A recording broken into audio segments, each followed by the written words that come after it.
Amados, que a graça e a paz do nosso Senhor e Salvador Jesus Cristo seja com todos vós. Nós estamos de volta com o nosso estudo da Escola Bíblica Dominical. Você que acompanha nossos vídeos, você que é aluno da Escola Bíblica Dominical das Assembleias de Deus da Missão, sabe que nós estamos estudando o segundo trimestre de 2021, o tema Dons Espirituais e Ministeriais. E desta feita, a lição de número 6 nos reporta o tema O Ministério de Apóstolo. Nosso texto áureo, Efésios 4:11. E ele mesmo deu uns para apóstolos e outros para profetas, e outros para evangelistas e outros para pastores e doutores. Nossa verdade prática enfatiza o dom do apostolado. Foi concedido por Deus à igreja com o propósito de expandir o evangelho de Cristo. Bem, amados, é importante entender que o ministério apostólico ele tem uma importância muito grande no ensino neotestamentário, e esse é um dos objetivos da nossa lição, mostrar essa importância. E nós vamos, de forma sucinta, mas sem prejuízo de conteúdo, investigar biblicamente o colégio apostólico, retratar o ministério apostólico de Paulo e avaliar a apostolicidade atual, ou o ministério de apóstolo nos nossos dias, nos dias da igreja atual. Essa é a proposta dessa nossa lição. Importante frisarmos que nós estudamos até a lição de número 5 os dons espirituais, que são capacitações ou capacidades conferidas pelo Espírito Santo aos crentes para o exercício da obra do Senhor, edificando-se a si mesmo, edificando aos outros e edificando a Igreja de Cristo, trazendo o seu crescimento quantitativo e qualitativo. Não é diferente com os dons ministeriais. Os dons ministeriais, ou os dons de Cristo, como alguns costumam chamar, a teologia costuma chamar, são capacitações ministeriais, capacitações para o exercício de um serviço específico. A palavra ministério, ou ministro, ou peretes no grego, tem a ideia do remador de baixo, aquele que conduz o navio, aquele que representa a força, aquele que empurra, aquele que rema. Então o remador de baixo, ele vem de uma embarcação antiga, grande, onde esses remadores ficavam tipo uma espécie de porão do navio, e ali eles remavam e faziam com que o navio vencesse as forças das águas e fosse conduzido ao seu destino. Então os ministérios estão mais relacionados a essa equipe de pessoas escolhidas por Jesus que conduz esse navio, que é a igreja do Senhor Jesus, permitindo a sua edificação, permitindo o seu crescimento, permitindo a sua edificação. Quando falamos de crescimento, nós sempre temos que pensar no crescimento quantitativo e qualitativo. E a igreja do Senhor Jesus, ou ela cresce nessas duas vertentes, ou ela não cresce. Porque para ser igreja, tem que crescer quantitativamente e qualitativamente. Não existe essa ideia de crescer somente quantitativamente, se não crescer na qualidade, se não crescer na graça, no conhecimento, não se considera crescimento no reino de Deus. E isso pode ser visto quando nós lemos aqui Efésios capítulo 4, versículo de número 12. Nós já observamos aqui a finalidade dos dons ministeriais. O texto diz assim: querendo o aperfeiçoamento dos santos para a obra do ministério, para a edificação do corpo de Cristo, até que todos cheguemos à unidade da fé e ao conhecimento do Filho de Deus, a homem perfeito, à medida da estatura completa de Cristo. Veja que não se divide, não se difere crescimento quantitativo de crescimento qualitativo. Você observa a presença dos dois aqui. Quando ele fala querendo o aperfeiçoamento dos santos, crescimento qualitativo, para a obra do ministério, ou seja, esse ministério representa um serviço, esse ministério representa uma atividade, esse ministério representa um movimento que está levando a igreja a aumentar, a expandir, a se espalhar pelo mundo, porque a igreja é a agência do reino de Deus aqui na terra, e ela está implantando o reino de Deus aqui, para a edificação do corpo de Cristo. Essa edificação, você pensa num edifício, que é um edifício, um prédio, uma construção, ela vai crescendo. vai crescendo em altura, vai crescendo, ela tem uma base, é lógico, e sobre essa base se vai construindo. Essa construção precisa ter, estar aprumada, essa construção precisa estar amarrada, essa construção posteriormente vai receber os seus acabamentos para que ela tenha a beleza que precisa ter. Então a gente pensa nesse edifício que é a obra do Senhor, que é a igreja do Senhor, e pensa também no corpo, onde se fala da unidade. O versículo seguinte, o versículo 13, vai dizer isso: até que todos cheguemos à unidade da fé e ao conhecimento do Filho de Deus, a homem perfeito, à medida da estatura completa de Cristo. Então, o objetivo dos ministérios é trazer crescimento quantitativo e qualitativo e promover essa unidade do corpo de Cristo. Eu sempre costumo dizer que unidade é diferente de união. Unir é juntar alguma coisa, unidade é fundir essas duas coisas e fazer daquilo que era dois um só. Então, é um só corpo, tá? Não são vários corpos, é um só corpo, é uma só igreja, é uma só cabeça, que é Cristo, a cabeça da igreja. Então vamos lá. Nós temos aí os 5 ministérios, conforme organizado didaticamente na Epístola de Paulo aos Efésios, no capítulo 4, versículo 11. Paulo vai falar do ministério do apóstolo, do ministério do profeta, do ministério do evangelista, do ministério do pastor e do ministério do mestre ou do doutor. Essa é uma organização didática mais compreensível, mais perfeita, uma vez que nós temos menções desses dons já na Epístola aos Coríntios, mas está inclusive relacionada com os outros dons espirituais, então não há essa separação. E aqui Paulo, o apóstolo Paulo, escrevendo aos Efésios, ele faz essa separação, e aí a teologia organiza então esses ministérios como os 5 ministérios dados por Jesus à sua igreja. Bem, feito esse introito, vamos conhecer aqui um pouco do que diz o comentário da nossa lição. O primeiro tópico ele vai falar sobre o colégio apostólico. E o ponto 1 vem trazendo a definição do termo apóstolo. Nós vamos observar pelos dicionários que nos são dispostos para a interpretação da língua grega, que a palavra apóstolo ela vai se originar do verbo apostolai ou apostolein, que significa enviar, remeter. Aí você vai ter no grego, por exemplo, aqui em Efésios capítulo 4, versículo 11, apóstolos, o apóstolos, tá? Que é traduzido no português por apóstolos, que vai significar enviado, comissionado, aquele que foi comissionado, aquele que foi enviado a levar o evangelho do Senhor Jesus Cristo no sentido mais estrito da Bíblia Sagrada. Então, quando Jesus chama os seus discípulos, ele diz: ide por todo o mundo.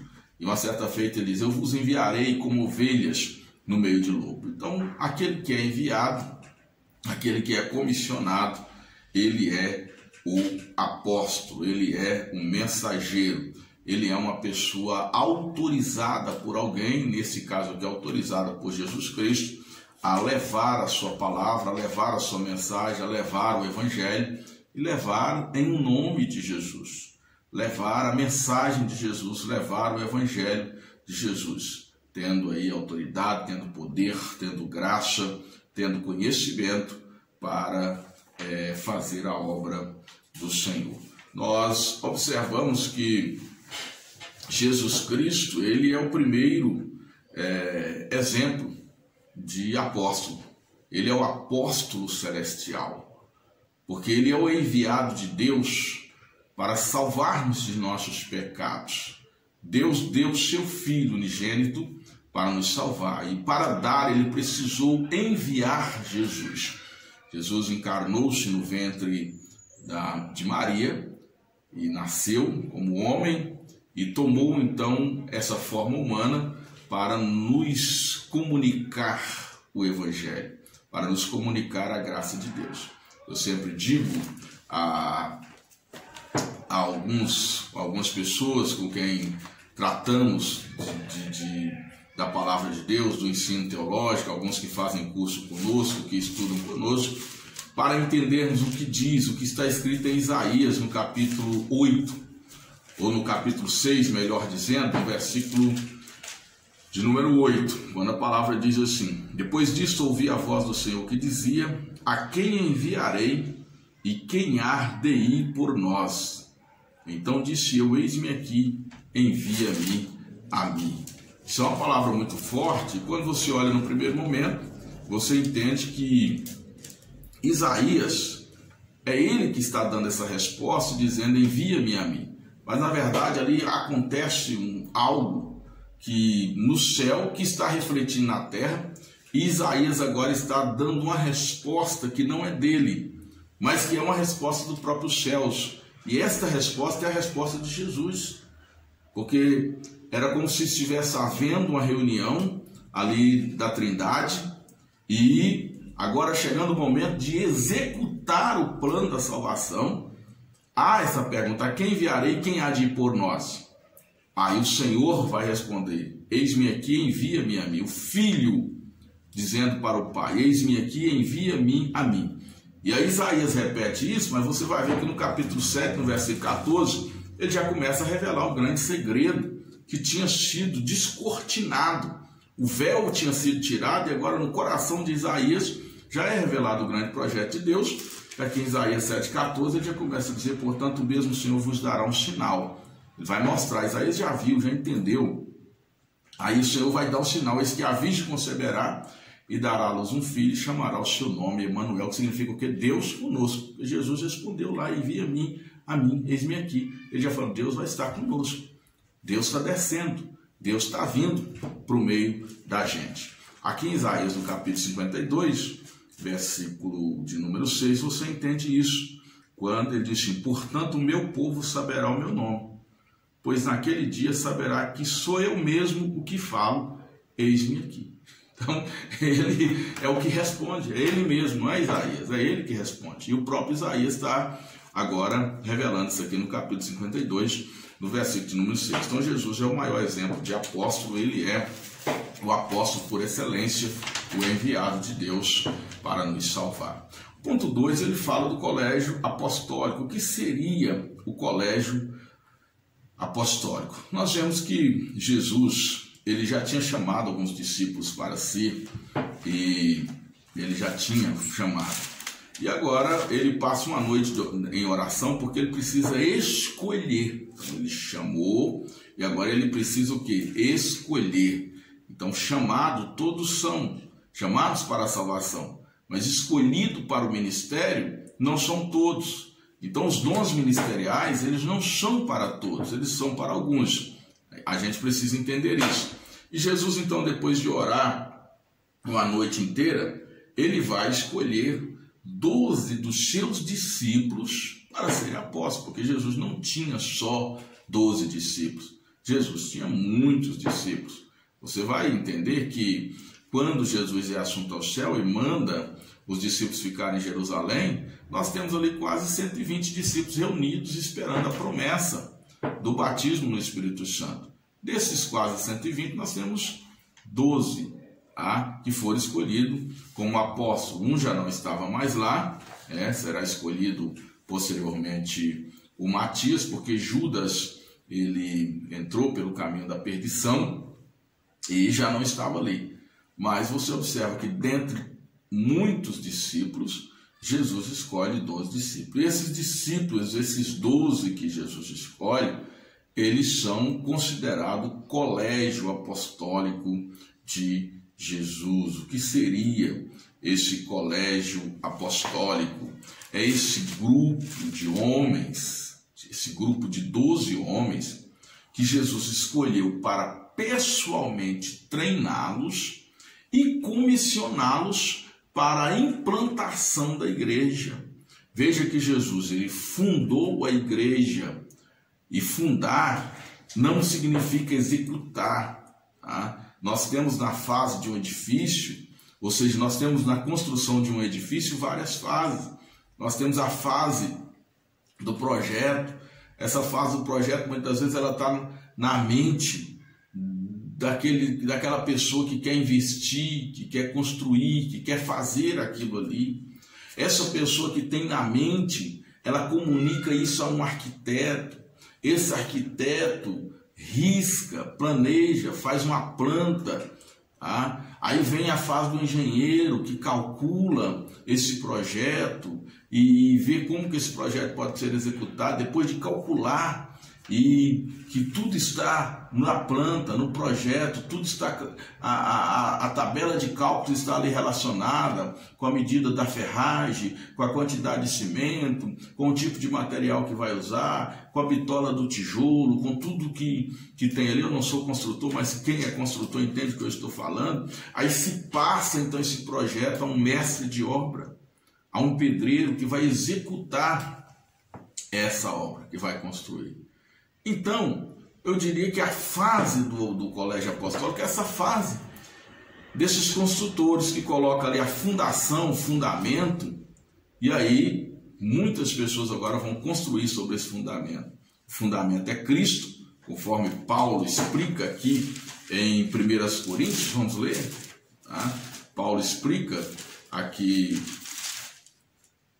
em 1 Coríntios, no capítulo 3, quando ele diz assim: segundo a graça de Deus que me foi dada, pus eu como sábio arquiteto o fundamento, e outro edifica sobre ele, mas veja cada um como edifica sobre ele. Então, ele coloca ali o fundamento, ele faz a fundação, ou seja, a igreja começa a tomar corpo, a igreja começa a ser visível, a ser palpável, a igreja começa a aparecer no mundo, no meio da sociedade, através do colégio apostólico.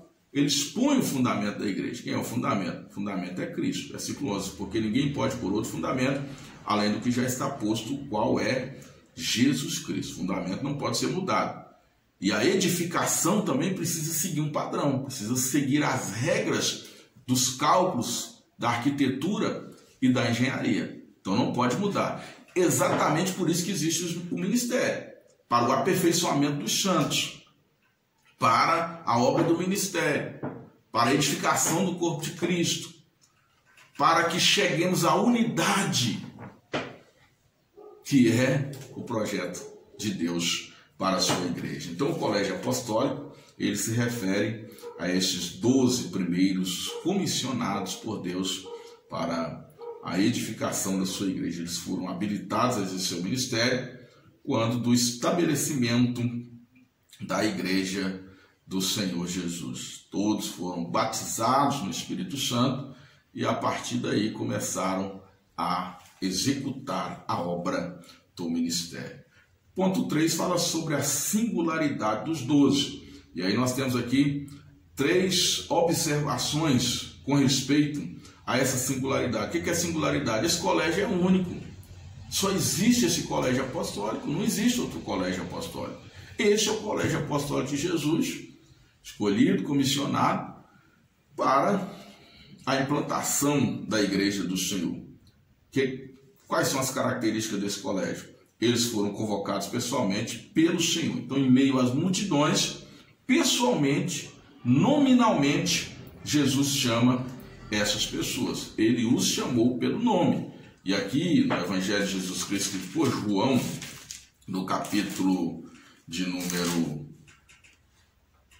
15, e no versículo de número 16, nós temos aqui um texto muito singular, que diz: não me escolheste vós a mim, mas eu vos escolhi a vós e vos nomeei, para que vades e deis fruto e o vosso fruto permaneça, a fim de que tudo quanto em meu nome perdides ao Pai, Ele vos conceda. Você vai entender agora que esse versículo não é para todo mundo. Esse versículo não é para todo mundo. O vinde a mim todos que estáis cansados, vinde a mim todos que estáis cansados e oprimidos, e eu vos... Esse é para todos. O chamado para a salvação, a vocação para a salvação, mas a vocação para o ministério é singular. E aqui Jesus está falando do colégio apostólico, está falando da singularidade dos 12. Não foi vocês que me escolheram. Nesse aspecto, eu escolhi vocês. Jesus foi lá e falou: larga sua rede aí e eu vou fazer de você um pescador de homens. Pedro, André, Tiago, João, Felipe, Judas. Então, ele escolhe os 12 ali a dedo e ele nomeia os 12. Tem a fase da escolha e tem a fase da nomeação, porque nomear significa dar autoridade. Eles são nomeados, então, como ministros do Senhor. A outra característica é que andaram com Jesus durante todo o seu ministério. Então, logo no início do ministério de Jesus, Jesus os chamou. Eles estiveram com Jesus até a crucificação, recebendo instruções. E veja que eles têm treinamento teórico, eles têm treinamento prático. Jesus está dando lições, e Jesus muitas das vezes falava por parábolas, e em particular com os 12, ele explicava a parábola, coisa que ele não fazia com a multidão.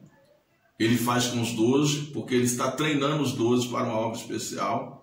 Lá em Lucas 10, você observa Jesus liberando esses apóstolos para irem praticar a pregação do evangelho, expulsar demônio, curar enfermo, e eles fazem um reboliço, eles estão sendo treinados. E no livro de Lucas ainda é muito enfático o desejo daqueles apóstolos de aprender a orar. E eles chegam morrendo, Senhor, ensina-nos a orar como João ensinou aos seus discípulos. Jesus então passa a ensinar esses apóstolos a orarem. E você observa que não é muito fácil aprender a orar, porque até a crucificação, quando Jesus vai para o Getsemane, os apóstolos dormem, não conseguem ficar acordados com Jesus. Mas depois da crucificação, da ressurreição de Cristo, e que eles são batizados no Espírito Santo, aí a coisa muda. Eles passam a ter uma vida de oração como Jesus tinha uma vida de oração. Então eles andaram com Jesus durante todo o seu ministério, estiveram com Jesus durante a crucificação e após a crucificação receberam os últimos treinamentos e a confirmação da vocação. Inclusive Pedro, que havia negado Jesus, é resgatado, é tratado, é curado. O Evangelho de João, aqui no capítulo de número 21, ele trata basicamente da restauração de Pedro. Pedro precisou ser restaurado. Jesus tratou, Jesus curou o trauma que Pedro havia sofrido, o complexo que havia batido sobre a vida de Pedro, o sentimento de culpa que estava sobre ele. Jesus precisou tratar isso para que Pedro continuasse sendo parte do colégio apostólico. Isso é maravilhoso. Então eles aprenderam, eles conviveram com Jesus para serem iguais a Jesus. E no terceiro momento eles receberam a autoridade dada pelo Senhor Jesus. Tá? Então eles foram cheios do Espírito Santo, eles foram nomeados, eles receberam um mandato, uma procuração especial de Jesus para representá-lo. Vocês farão as obras que eu faço e as farão maiores ainda, porque eu vou para o Pai. Eis que vos dou poder para pisar serpentes e escorpiões e desfazer toda a obra do diabo, e nada vos fará mal algum, que está em Lucas 10 e 19. Então eles receberam essa autoridade. Lá em Mateus, ou seja, em Marcos, no capítulo 16, versículo 17 e 18, em meu nome expulsarão demônios, falarão novas línguas, pegarão serpentes, se beberem alguma coisa mortífera não fará dano algum, e porão as mãos sobre os enfermos e eles ficarão curados em meu nome. Isso é procuração, isso é mandato, isso é autorização. Então os apóstolos, eles receberam essa autoridade direta do nosso Senhor e Salvador Jesus Cristo. Prosseguindo aqui, queridos, o ponto 2, ele vai falar sobre o apóstolo Paulo. O apóstolo Paulo é uma incógnita, né? Ele sofreu muitos questionamentos já no seu tempo, teve que dar muitas explicações, até mesmo para os cristãos, para algumas igrejas, teve que se defender diante do colegiado apostólico, e até hoje muitos ainda questionam a autoridade apostólica de Paulo. Mas o ponto 1 fala sobre Saulo e sua conversão. Nós sabemos que Saulo era judeu, porém tinha cidadania romana. Paulo era um grande intelectual para a sua época. A Bíblia relata que ele foi treinado por Gamaliel, que era um dos maiores didascalos, um dos maiores mestres da sua época. Um grande mestre para treiná-lo na lei de Moisés, para ensinar acerca da cultura judaica, e Paulo então foi treinado com esse moço. De religião, Paulo ele era fariseu, e como uma pessoa como um fariseu, como um judeu zeloso da lei, ele passou a perseguir os cristãos. Ele passou a matar aqueles que criticavam Moisés, que criticavam a fé cristã. E por causa disso, Paulo pega a carta com as autoridades. Já tinha acontecido ali a primeira diáspora dos cristãos, a dispersão dos cristãos de Jerusalém. Eles encheram Jerusalém daquela doutrina, então o judaísmo estava ameaçado, o farisaísmo, a seita dos saduceus também ameaçada, a lei de Moisés estava ali para eles sendo ameaçadas com a pregação de que Jesus já era o Messias, o Filho de Deus enviado. Expulsam os cristãos de Jerusalém, mas por onde os cristãos passam, eles vão pregando o Evangelho, e aí o Evangelho de Jesus, essa doutrina vai se espalhando. Paulo então pega a carta de autorização e vai prender, e vai matar os cristãos. Já havia assassinado Estevão, e agora ele vai perseguir, vai matar os cristãos. E aí em Atos capítulo 9 nós temos a história do encontro de Paulo com Jesus, quando o Senhor chama: Saulo, Saulo, por que tu me persegues? E Saulo aqui vai usar a palavra: quem és tu, Senhor? Paulo vai chamar Jesus de Senhor, porque a briga dele era exatamente por isso, porque os cristãos diziam que Jesus era Senhor, e ele não considerava Jesus como Senhor, o Quírios, porque Senhor era aplicado naquele momento somente para César, para o imperador romano, e para o próprio Deus. No judaísmo, para Deus. No Império Romano, para o César, os imperadores romanos, que eram conhecidos como um representante de Deus, e era chamado Senhor. Ele pergunta: quem és, Senhor? E disse o Senhor: eu sou Jesus, a quem tu persegues. E disse para Paulo: dura coisas te é dar coices contra os aguilhões. Dura coisa é recalcitrar contra os aguilhões. Essa é uma palavra forte. O Senhor diz para Paulo: ei, Paulo, o sistema aqui é pesado. O sistema aqui é forte para você combater. Você não vai conseguir combater, não. Não rema contra a maré, não vai de encontro, não. Acabou. Eu tenho um projeto contigo, eu tenho um plano com você. E Saulo, então, ouve essa palavra do Senhor, manda Saulo levantar, entrar na cidade, procurar ali Ananias para receber instruções acerca do Evangelho de Jesus. E ali a vida de Paulo é completamente transformada. Eu estou falando Saulo e Paulo, às vezes ele foi transformado em um Paulo. Exatamente por quê? Por que a gente fala isso? Saulo foi transformado em um Paulo. A palavra Saulo está relacionada ao hebraico, vem de Shaul. Ele era benjamita da tribo, ou seja, da tribo de Benjamim, que era a tribo de Saul, o primeiro rei de Israel. Então esse nome Saulo está relacionado com Saul, vem da raiz de Saul, um nome muito nobre em Israel, o primeiro rei de Israel. Ele chamava Saulo, grande, um nome nobre, uma pessoa reconhecida socialmente, uma pessoa intelectual, treinada aos pés de Gamaliel, amigos das autoridades, membro do Sinédrio. Então era uma pessoa muito grande, o Saulo. E aí o Senhor fala para ele: eu vou enviar você para pregar o evangelho para os gentios. Então, para ir pregar o evangelho para os gentios, ele precisa utilizar-se do nome gentílico. E esse nome é Paulo, que significa pequeno. Saúl, de exaltado, de grande, de descendente da tribo de Benjamim, primeiro rei de Israel.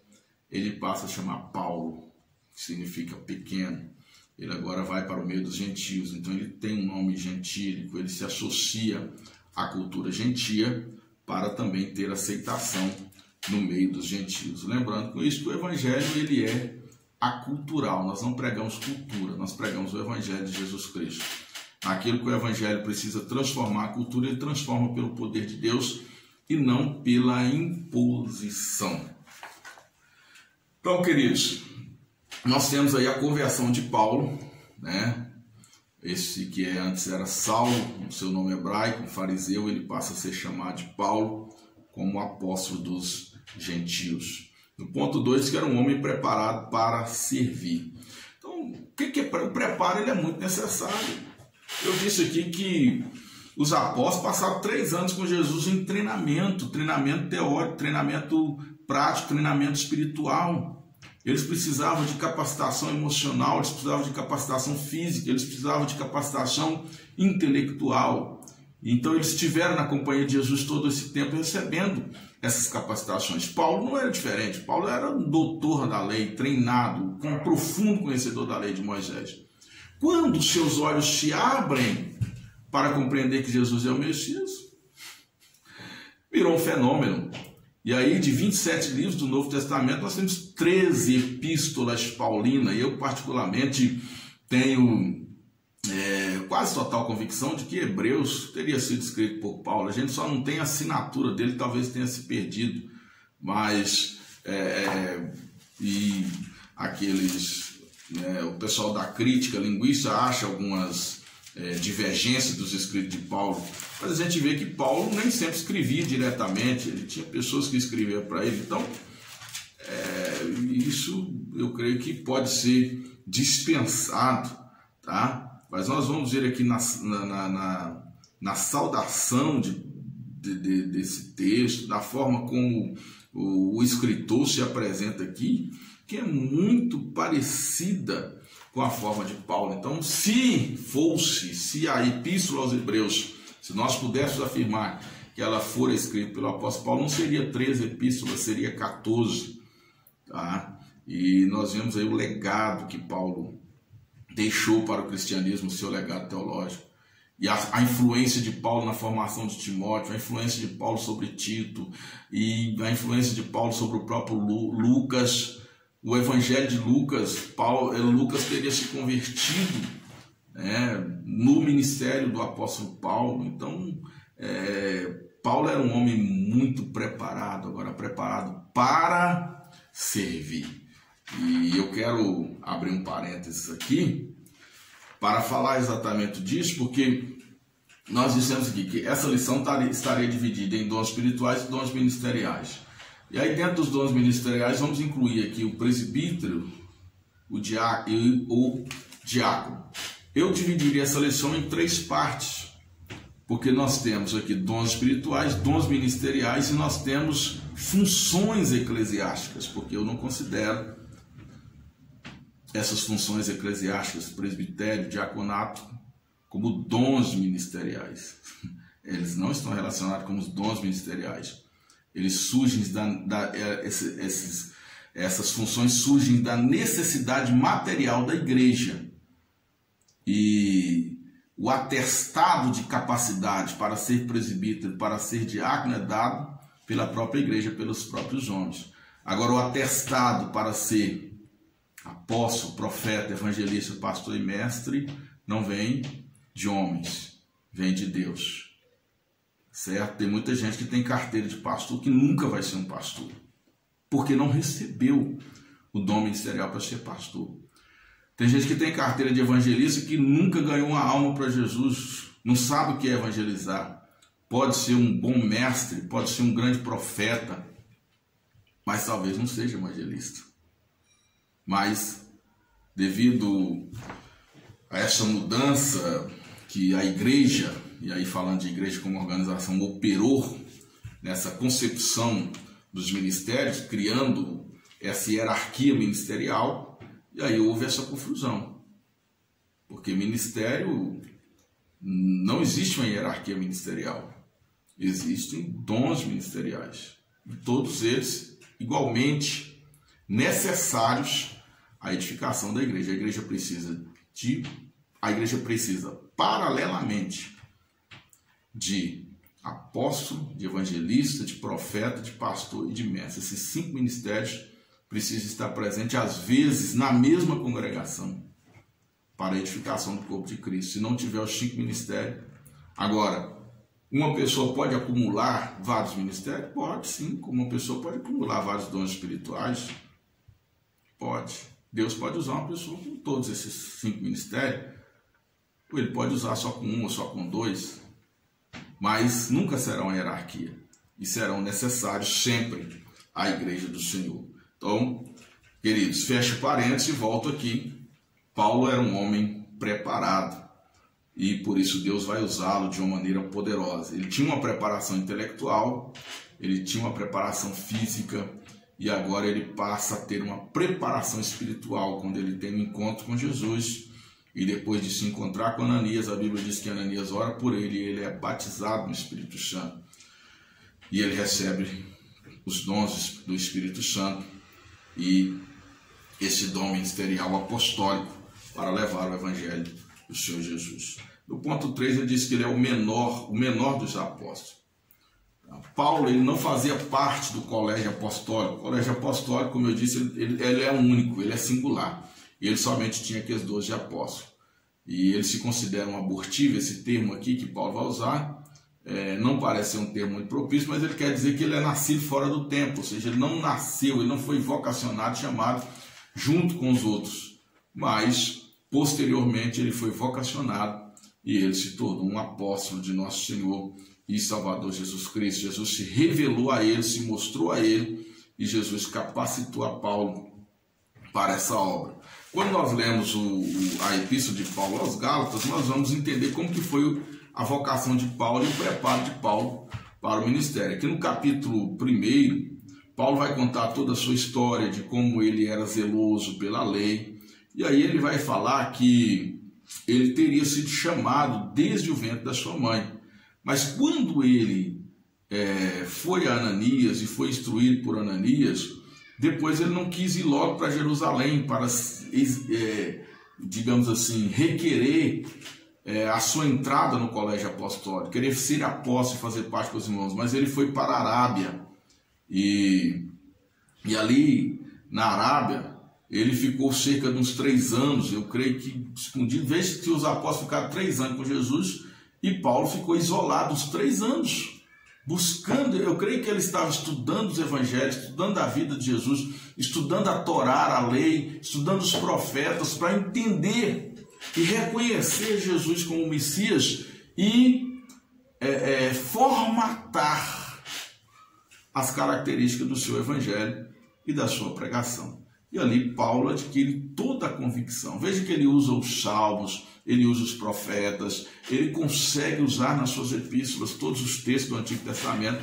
trazendo uma elucidação clara e apontando Jesus como o Messias. Então, o apóstolo Paulo, ele se considera o menor porque ele vem depois, tá? Mas em outro sentido ele diz, eu trabalhei muito mais, eu expandi muito mais, eu fui muito mais longe. Enquanto os outros 12 apóstolos se fecharam ali em Jerusalém, Paulo, ele levou o evangelho à Ásia e chegou à Europa, né?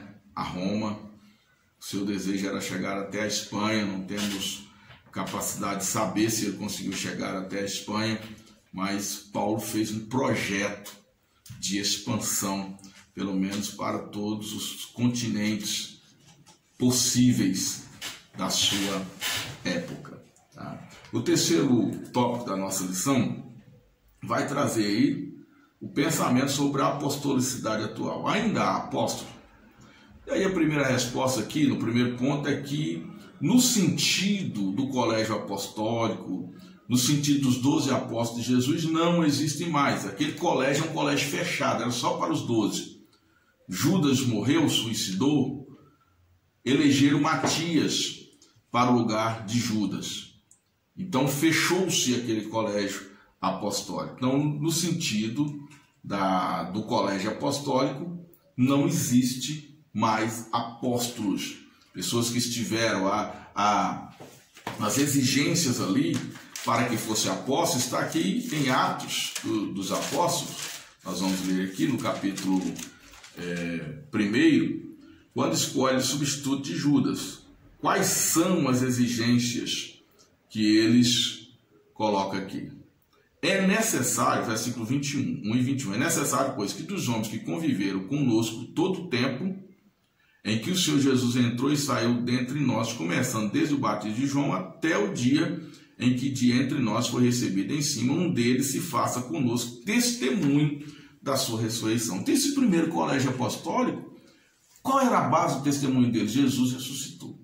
Então, esse colégio aqui é dos que viram, dos que presenciaram a vida de Cristo e a ressurreição de Cristo. Então, nesse sentido, é lógico, não vai existir mais apóstolos. Agora, apóstolos fora dos 12, existe? Sim, porque o apóstolo significa o enviado, o apóstolo significa o comissionado, o apóstolo significa aquele que foi nomeado para representar Cristo. Como você acha que o evangelho chegou até nós? Todas as pessoas responsáveis por tornar conhecido o nome de Cristo em um determinado lugar onde o nome de Jesus ainda não era conhecido, este é o apóstolo. E quantos foram? Todos aqueles que saíram de Jerusalém, se espalharam para a Judéia, foram para Samaria, como o próprio Filipe, que era um diácono da igreja, tinha como função eclesiástica o diaconato, mas no seu chamado era evangelista, ou pode ser também chamado de apóstolo, porque abriu a igreja cristã em Samaria. Depois ele evangeliza o eunuco da rainha de Candace, da Etiópia. Então esse evangelho certamente é levado para a África, para a Etiópia, através de Filipe, é um apóstolo. Então todas aquelas pessoas que fizeram expandir o evangelho, que levaram o evangelho de Cristo para outro lugar, que implantaram igrejas onde não haviam igrejas, eram chamados apóstolos neotestamentários, apóstolos no entendimento do Novo Testamento. E aí nós vamos ter várias pessoas, vários nomes, vários que levaram o evangelho de Cristo. E agora, na nossa atualidade, ministério apostólico atual, existe apóstolo na nossa atualidade? Sim, existe. Porque o cânon sagrado, Efésios capítulo 4, versículo 1, diz que ele mesmo deu uns para apóstolos. Então, se ele deu apóstolo, tem apóstolo. Se ele deu evangelista, tem evangelista. Se ele deu profeta, tem profeta. Se ele deu pastor, tem pastor. Se ele deu mestre, tem mestre. Por que vai ter pastor e não vai ter apóstolo? Se está tudo na mesma organização. Se está tudo dentro do mesmo conjunto de dons dados pelo Senhor à igreja, e ele mesmo vai dizer que esses dons são necessários para a edificação, para o aperfeiçoamento, para a obra do ministério, para que cheguemos à unidade de Cristo. Então, queridos, existem apóstolos hoje, sim. Agora, é apóstolo quem se diz apóstolo? Não. É apóstolo quem Deus fez dele apóstolo. Não é esse camarada que faz um curso teológico pela internet e recebe já a carteira de apóstolo, carteira de missionário, carteira de... Não é assim que o dom se opera, não é assim que acontecem as coisas. Não é a convenção que faz o apóstolo. Não é o camarada que sobe lá no monte, não, e ele diz, não, eu sou um presbítero da igreja, aí eu desci pastor do monte. Aí depois ele sobe pastor e derrama mais uma garrafa de óleo na cabeça e chega e diz para a igreja dele que ele agora é apóstolo. Tem alguns se autodenominando apóstolo. Não é apóstolo aquela pessoa que faz uma cisão na sua igreja, que divide o ministério e funda o outro ministério e fala, não, agora eu sou apóstolo porque eu fundei essa igreja aqui. Não. O apóstolo comissionado enviado é aquele vocacionado para levar o evangelho de Cristo onde não há evangelho, onde o nome de Cristo não é conhecido. O apóstolo é o implantador de igreja. Ele vai onde não há igreja, implanta igreja, onde ninguém sabe do nome de Jesus, onde ninguém conhece Jesus, e ele tem essa vocação para ir lá. E alguns não têm amor à sua própria vida. Eles vão por amor a Cristo e são capazes de dar a própria vida por Cristo. Quantos apóstolos? No Afeganistão, no Iraque, na Arábia Saudita, no Irã, na China, desses países inóspitos, onde cidades inteiras, tem pessoas que nunca ouviram falar de Jesus. Em países da África, em especial na janela 10/40, países dominados pelo islamismo, controlados pela Sharia, onde você pode ser punido com pena de morte, mas eles vão lá e plantam igreja. No Brasil, nas tribos isoladas, eu já tive contato com missionários que pega a cheia do rio e desce, e aí o rio só é navegável nas épocas de chuva, aí tem que esperar a próxima chuva do outro ano para poder pegar água para subir novamente. Isso acontece no Brasil, na região amazônica, e nós temos apóstolos que têm coragem de arriscar a sua própria vida e irem ali falar do amor de Jesus àquelas pessoas que nunca tiveram contato com o Evangelho do Senhor Jesus Cristo. Então existe hoje o apóstolo, não nessa forma de carteirinha, de consagração, porque ministério não é carteira, ministério é vocação, ministério é chamado. Não é você colocar uma carteirinha no bolso, tá? Ou na sua pochete e dizer que você é pastor, que você é apóstolo. Não, é ser vocacionado. É ele que dá, ele mesmo deu, ele já deu. A igreja reconhece, mas o dom de Jesus. Então, amados, nós estamos encerrando essa lição e, para concluir, nós dizemos que o dom apostólico é um dom atual. O ministério apostólico é um ministério atual. Ele não é nos moldes do colégio apostólico. Não existe mais colégio apostólico, mas existe o apóstolo, aquele que leva a palavra do Senhor. Nós acostumamos chamá-los de missionários, aqueles que vão levar a palavra de Jesus onde Jesus não é conhecido, aqueles que desbravam, aqueles que abrem portas onde não tem portas. Que Deus abençoe a sua vida, que Deus abençoe você que vai ouvir, você que vai ensinar, e que nós possamos estar disponíveis para sermos usados nesse tempo pelo nosso Cristo, pelo nosso Senhor. Que os dons ministeriais sejam evidentes em nosso meio, para a edificação nossa, para a edificação do outro, para o crescimento da obra de nosso Senhor e Salvador Jesus Cristo. Forte abraço e até a próxima lição, se Deus quiser.